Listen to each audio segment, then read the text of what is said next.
அன்னைக்கு ஒரு நாள் பெங்களூர் சிட்டி மார்க்கெட்டை நான் விசிட் பண்ணியிருந்தேன். சிட்டி மார்க்கெட் விசிட் பண்ணி அப்படியே நான் வெளியே வந்துட்டேன். நான் வந்திருக்கிறது RK Pet bus stand. City market bus ஸ்டாண்ட்னு சொல்லலாம். சிட்டி மார்க்கெட் பஸ் ஸ்டாண்டாண்ட ஒரு தள்ளுவண்டி கடை வச்சிட்டு இருந்தாங்க. ஒருத்தர் வந்து பூசணிக்காய் பேடான்னு ஒன்னு வித்திட்டு இருந்தாங்க.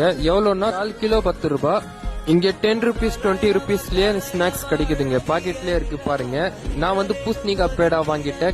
கால் கிலோ 60 ரூபான்னு சொன்னாங்க. சரி நான் 1/4 கிலோ வாங்கிட்டு ஸ்நாக்ஸ் கூட மொத்த ஸ்நாக்ஸ் கூட இருக்கு. ரஸ் பிஸ்கெட் கூட இங்க இருக்கு. பூசணிக்காய் பேடா வாங்கிட்டேன். கொஞ்சம் தூரம் முன்னாடி நான் போனேங்க. நாம போக வேண்டிய பஸ் வந்துருச்சா பார்த்தா பஸ் இன்னும் வரவே இல்லைங்க. அது வரைக்கும் ஏதாவது ஃப்ரூட் சாப்பிடலான்னு பார்த்தா இங்க தள்ளுவண்டி கடையில வித்துட்டு இருக்காங்க. இது எங்க இருக்குன்னா சிட்டி மார்க்கெட் ஜாமியா மஸ்ஜித் ஆண்ட தாங்க வித்துட்டு இருக்காங்க. பிரிட்ஜுக்கு கீழே தாங்க. பிளேட் 20 ரூபாங்க. நான் ஒரு பிளேட் வாங்கி சாப்பிட்டு பார்த்தா வேற லெவல் இருக்குங்க. டேஸ்டும் ரொம்ப நல்லா இருக்கு. நீங்களும் வந்து இங்க ட்ரை பண்ணி பாருங்க. மறக்காம smart shovel vlog subscribe and follow பண்ணுங்க.